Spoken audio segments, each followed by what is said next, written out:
Hi, welcome to the Badass Breastfeeding Podcast. It's Dianne, your lactation consultant. And this is Abby, the Badass Breastfeeder. And today's episode is brought to you by La-Vie. La-Vie has invented and designed a variety of products, including their innovative lactation massagers. We'll hear more about this sponsor later, but you can head to badassbreastfeedingpodcast.com and check out our sponsor page. See if you need anything, check that page and see if you can give them any of your business because they make this podcast possible. And while you're there, scroll down and enter your email address, and you will get episodes sent straight to your inbox every Monday and Wednesday. And now Dianne has our review of the week. I like the way you said massagers. You were like, massagers. Very tempting. Yeah. And so this comes off of our iTunes. So thank you so much for putting it there for us. Abalia7, I think it's from, says, informative and entertaining. I love this podcast. Discovering it was one of the best things that could have happened for my breastfeeding journey, which is now going on 15 months. I never imagined I would want to breastfeed past 1 year. Abby and Dianne are knowledgeable and hilarious. I love when they dispel ridiculous myths and misinformation that gets passed around. They have empowered me to breastfeed my baby with pride and confidence. Absolutely love this podcast. I love it when people go over their goal. I think that's so great. Yeah, that's really fun. So congratulations to you, and you're doing awesome. And thank you so much for joining us on this fun journey of ours called our podcast. And thank you for putting that on iTunes for us. So you can put a review on iTunes. We love it. That's wonderful for us. Or you can, send us an email if you want to share the love through email at badassbreastfeedingpodcast@gmail.com. And are we ready? Is everybody holding on to their hair for today? I'm here. I'm here reluctantly today. I forced Abby to. No, yeah. I don't want to talk about it. Just because it's so freaking controversial and like people get upset for like a lot of non-reasons. And I don't know. My perspective on this is like, when I was a teenager in high school, my family moved because of my dad's job. We moved to Amsterdam. And I lived there, went to college, high school and college. And like marijuana was legalized, decriminalized at least. There was sold everywhere. I smoked a lot of it. People around me, it was not, you didn't hide, it was so, it was just part of like the city. And so then you come here and it's like the biggest taboo. It's a huge, huge taboo. People, and it's becoming less, obviously, it's becoming more legalized and there's more information coming out about it. But I feel like people have opinions about it before they even know about it. Yeah. It's one of those things where people just get super heated and judgy. Very judgy. Yes, very judgy. And I don't know. I don't like it. It is. Yeah, I agree. There is a lot of judgment around it. There is a lot of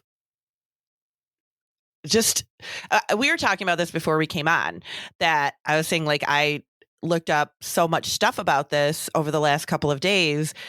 And no matter what you read, there's still not a lot of information. Like you end up reading these research articles and you go, I still really don't have anything to come away with this. But then on the other side of it, if you want to find stuff against it, you can. If you want to find stuff for, like, it's a very confusing topic and everybody's got an opinion on it. But it is becoming more legalized in the States. A lot of states are becoming more legalized with it, if not recreationally, at least medically. So more research has got to happen. It really does. Yeah. Like it just has to. Right. You can't, people want information. And then if you're hoping to find, whether you can smoke pot and breastfeed or not by the end of this episode, I'm sorry, but you're not going to have that. We're going to talk about it and talk about things around it, but we don't have like this clear-cut answer for you backed by science, which I feel like we do have with alcohol.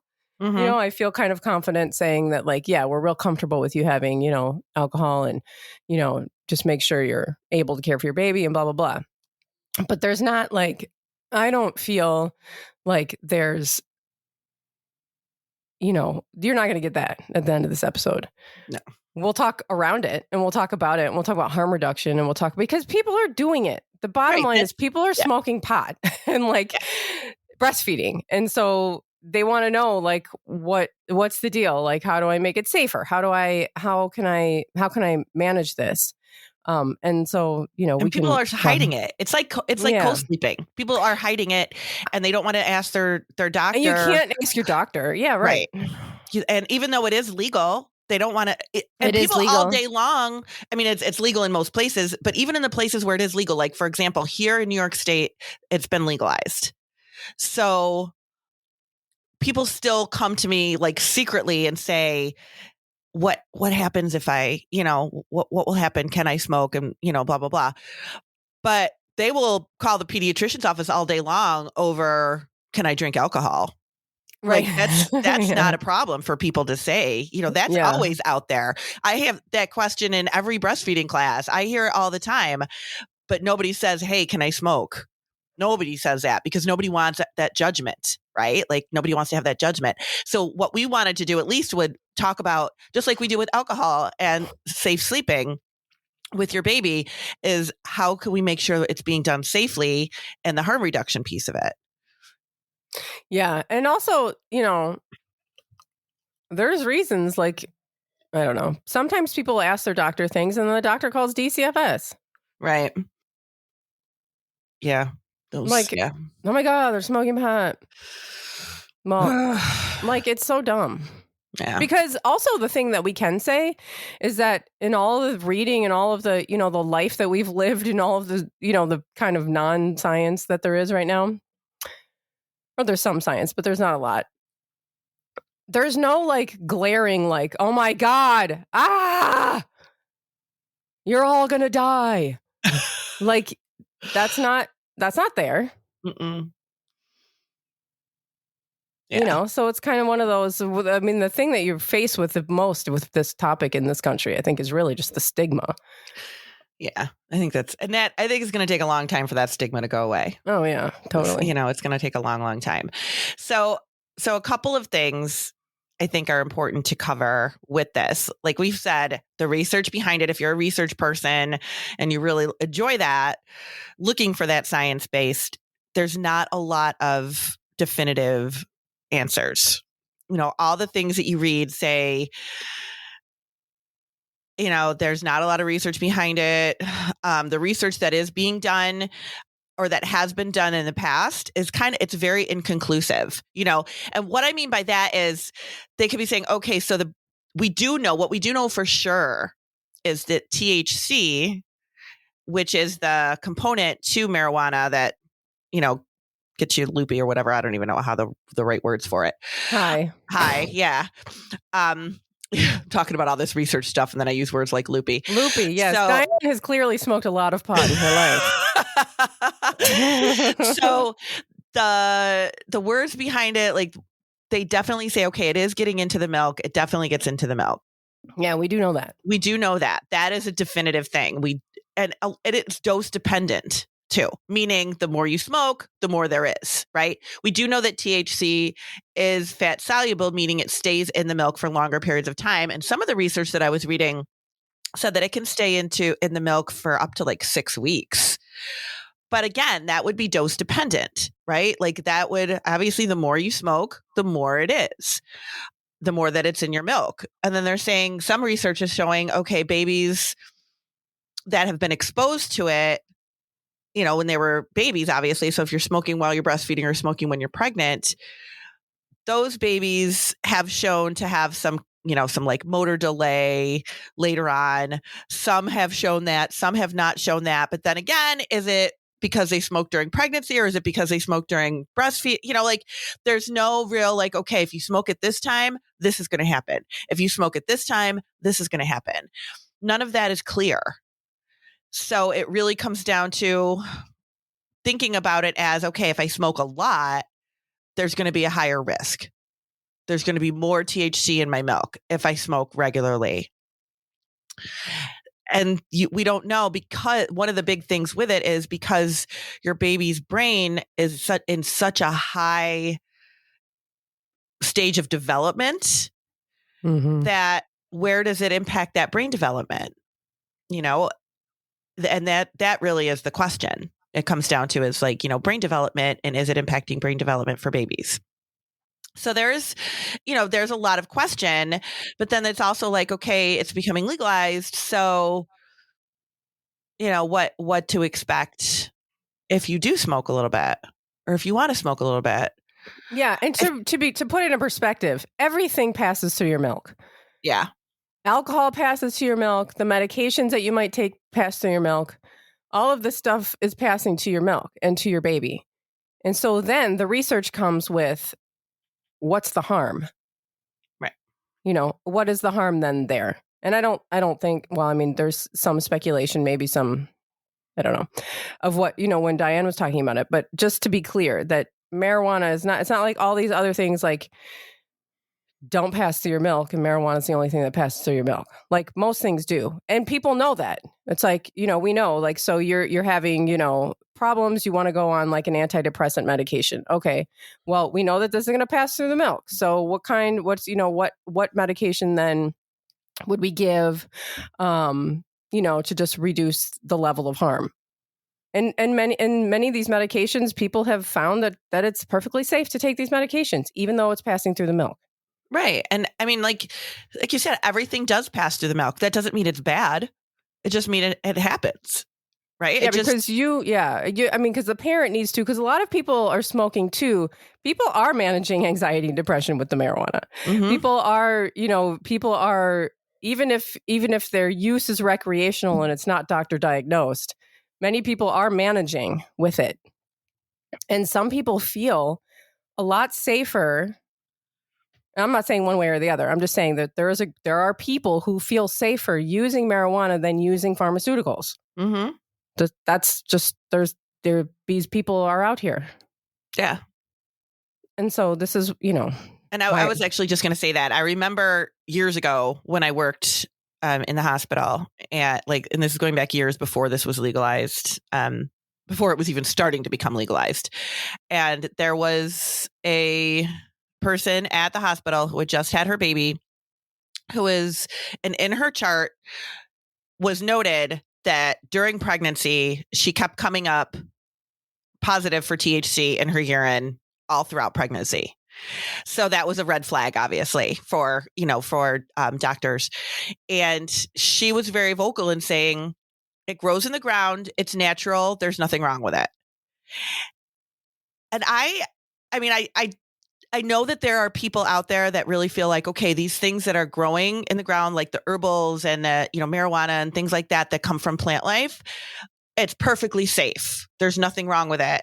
The pharmaceutical stuff is the stuff that's dangerous. And that's not exactly true, because there is some harm in things that are growing in the ground too, depending on how you're using it, what you're doing with it, how much of it you're using. Like, it's not regulated either. No, I mean, there's plenty of things that are toxic that grow out of the ground. You wouldn't pick up a poisonous mushroom and eat it. Right, exactly. And be like, well, it grew out of the ground, so it's safe. Right. Yeah. I mean, you do have to kind of break it down. So there's, and I feel that way too about like herbals. When people say to me, oh, can I take this herbal supplement to help my milk supply? And he's like, first of all, we don't know where it came from. It's not regulated, so we don't know what's in it. We don't know how much of it's there. We don't know what it's going to do. We don't know its impact. There's a lot of, just because it's an herbal and we think it's safe doesn't mean it actually is. And it kind of the same way with the marijuana. One of the good things I think that comes from it being legalized is that you can buy it at like actual, what are they called? Well, yeah. Distribute. Right. So like this, I don't know. I don't know. Whatever. You know what I mean? Something that starts with a disc, clearly. Everybody knows what we're talking about. Where it is, I think, a little bit more regulated, where you don't have to worry about like, okay, was it mixed with something else? Is it really strong? You don't have to worry about where you're getting it from. You know where you're getting it from, and you know what you're getting. And I think that's a lot more helpful than just randomly getting it from wherever you can find it on the street and then just, hoping for the best. I think that's a positive thing, actually. Yeah. Dispensary. That's it. Dispensary. So people have also asked us about like CBD oil and like edibles too. I mean, I read one thing,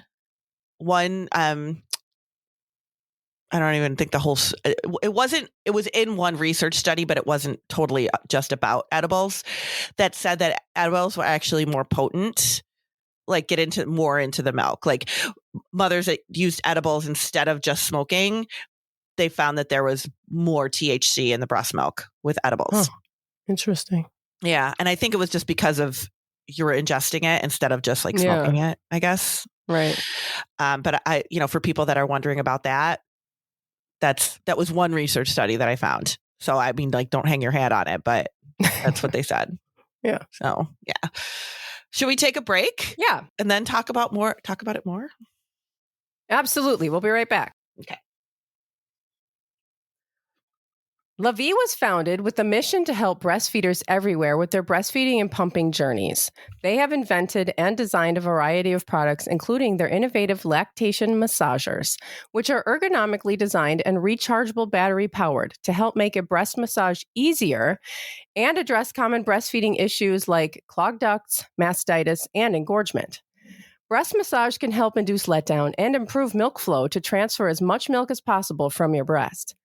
Whether it's the original lactation massager, the massager and warming pads popular with pumping moms, or the manual massage roller and breast comfort packs, La Vie carries something for everyone because everyone deserves to have comfort and support while nourishing and bonding with their baby. A must-have product and a great gift for baby registries or family and friends. Check out La Vie's entire line at laviemom, LAVIEMOM.com, and use code BADASS for 15% off of your purchase. And La Vie and the promo code can be found in our show notes under this episode at badassbreastfeedingpodcast.com.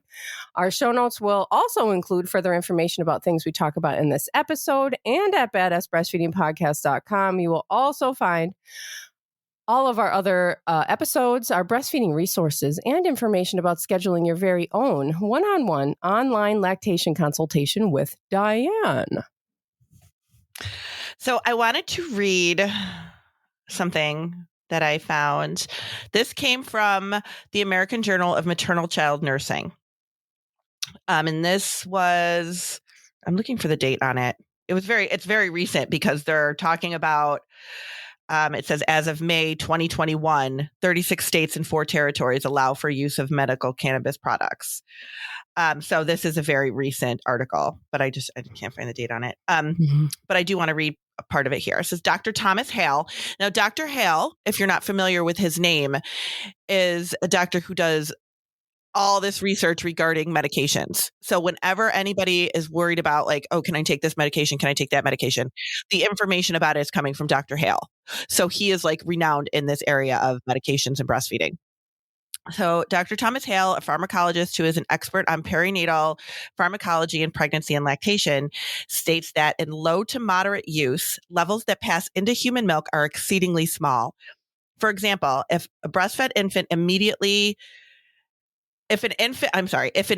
breastfed immediately after the parent smokes marijuana, the infant would get at very most 8.7% of the parent's dose, but only absorb 1% of that. When marijuana is ingested orally, as an infant would while receiving human milk, approximately 1 to 5% is absorbed. The majority is absorbed by the liver and does not get into the plasma. Research by Hale and his team demonstrated that THC was transferred into human milk such that exclusively breastfeeding infants ingested a mean of 2.5% of maternal dose. With conflicting professional recommendations, but known relatively low transfer of THC into human milk, how should healthcare providers proceed? As health professionals, we must have open and transparent conversations with families. There are clear risks associated with not breastfeeding. And I think that's a very important thing to remember. Do we want to smoke? Then we don't breastfeed. Is that really the right answer? Is that the message we should be sending? Lack of human milk can be the difference between life and death for preterm infants. clinicians should look at the evidence. For example, how much THC is absorbed by the parent and how much gets into the breast milk. It is important that parents are informed that there are risks associated with marijuana and smoking. However, instead of hospitals implementing strict policies to prohibit breastfeeding and use of human milk in all cases of cannabis usage, a tailored approach based on the individual situation is more appropriate. So we really need to look at, okay, how much, what are we using here? How much are we smoking? Is it something like, are you an everyday smoker? Can we, scale that back a little bit? We really want the baby to have the breast milk.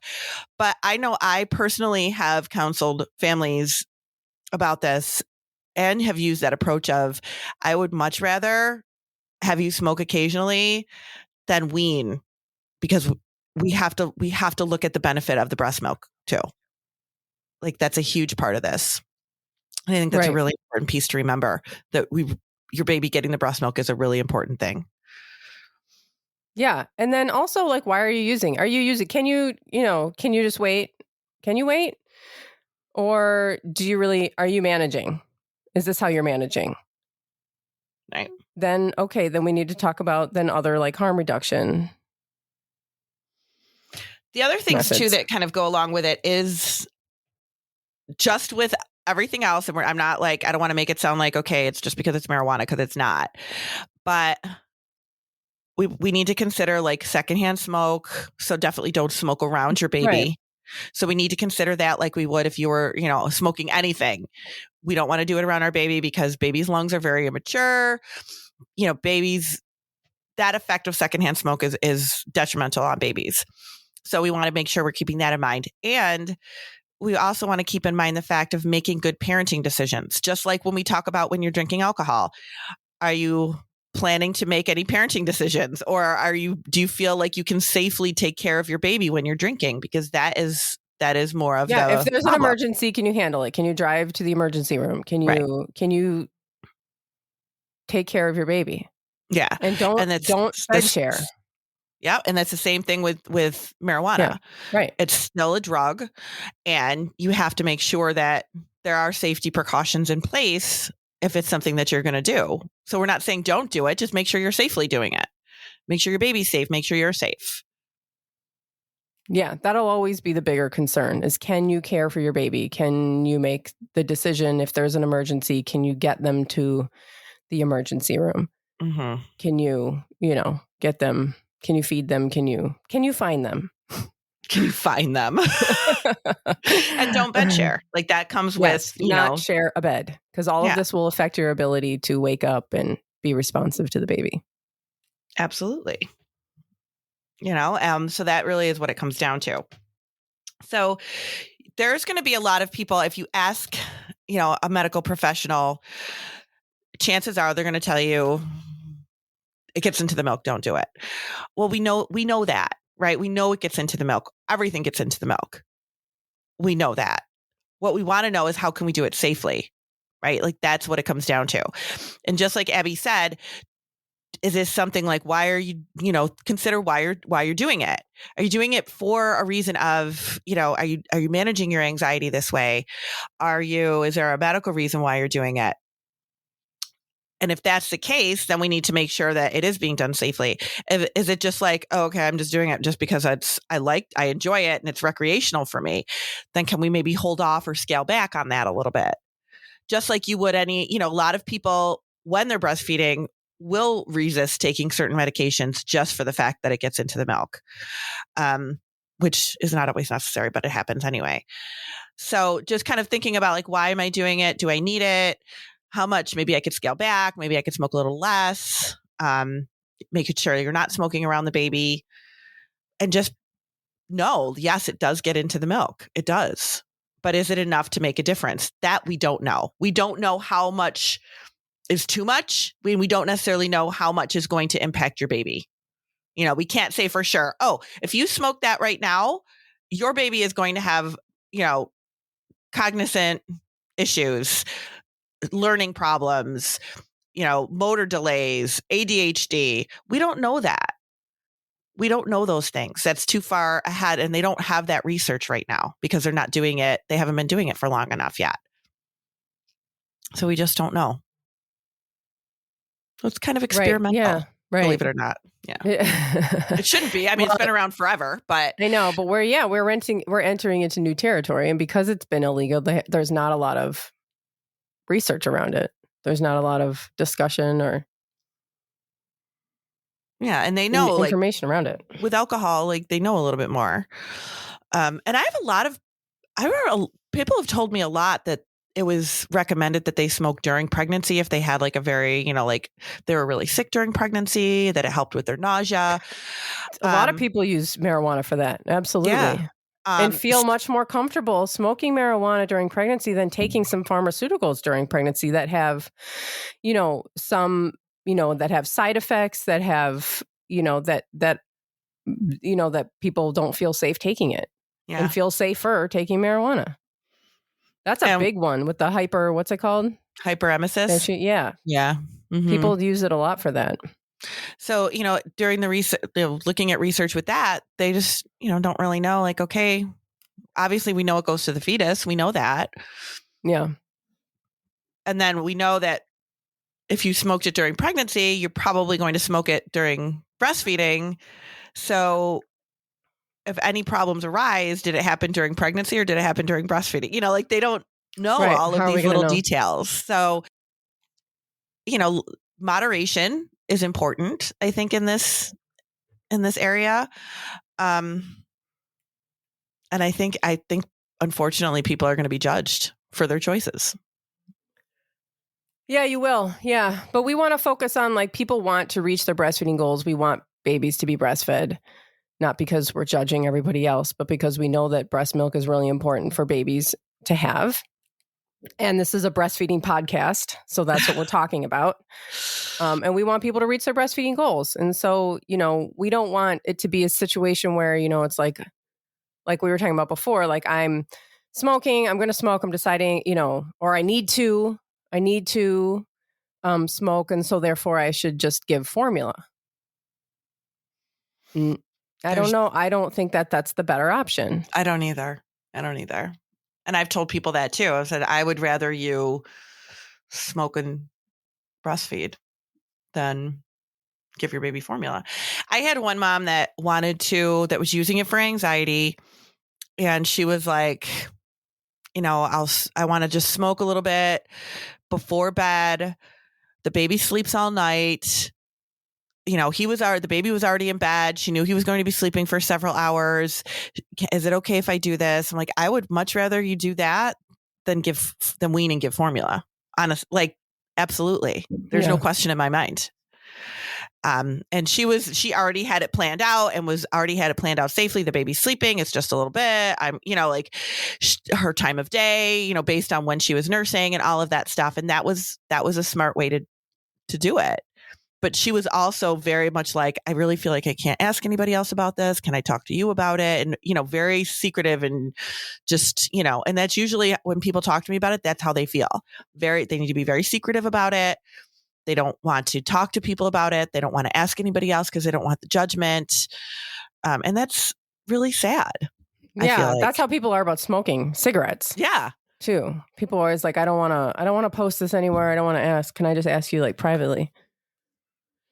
Yeah. Because there's so much, like you can't wade through all of the judgment and the scare tactics and the fear mongering and all of this stigma to get information. People just want information.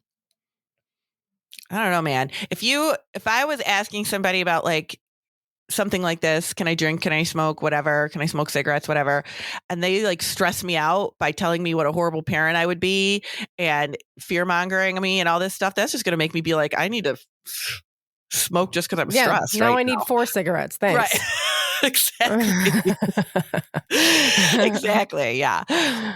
But do it safely. Just be safe. Just like with everything else you're doing with your baby. This is not different from that. We want you to be safe with it. We want you to be, realistic with it. Moderation is important, just like anything. I mean, people give things up all the time for breastfeeding. You don't necessarily have to, but do it safely.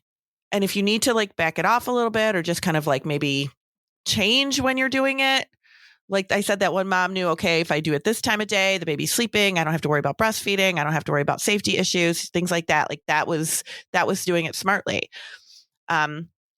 Make sure you're not around the baby. I mean, I've had families that were like, there was one mom that I worked with, and she was like, oh, I don't smoke around the baby. I went into the bathroom to do it. And it's like, all right, now you're in the bathroom and your baby's out in the house, like by themselves in some room, right? And now you locked yourself in your bathroom with the water running. So now you're sitting in a giant bong, right? Like totally just smoking, and it's still in the house. So like leave your house, go outside. Don't wear the same clothes that you're wearing, when you're holding the baby, all the things that you would do if you were smoking cigarettes. Same thing. Be safe. Yeah. Yeah. I mean, I know a lot of parents, my friends from Amsterdam, who ended up having babies and continued to smoke. And I don't, I mean, it was in some circle. I'm not saying that they're completely without judgment, even over there as a parent. But it was certainly less than here. You wouldn't expect to see like a parent sitting out in a park breastfeeding and like smoking a joint. That would be something, wouldn't it? Well, I was just thinking of like, could you imagine like when somebody posts a picture of them breastfeeding while they're drinking something, like drinking an alcoholic drink? People lose their minds. Could you imagine somebody posting a picture of like breastfeeding while they're smoking a joint or something? Like that would be, people would freak out. Yeah, people would freak out. And there's, it's interesting because there's so many different, like, there's just a lot of, it's a big country. There's a lot of different like norms and stuff. And there are communities and families where it's very normal, where smoking marijuana is a very normal thing. Right.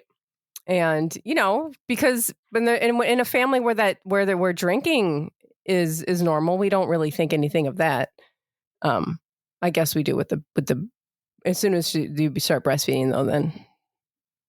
Yeah, then people. Well, that's like, with anything. No matter what you do, as soon as you become pregnant and breastfeeding, forget it. Everything that you did before is like put on under a microscope. And it's like, I can't believe you still do that. I can't believe that you do this and do that. Everything. You're supposed to just be a completely different person. What you eat, everything. What time you go to bed. Like everything is judged when you become a parent. And this is not going to be any different than that. It'll probably be worse. But it's going to be way worse. But like we said in the beginning, we don't have like a hard, fast answer for you because the science isn't there. Like there's just no definitive answers.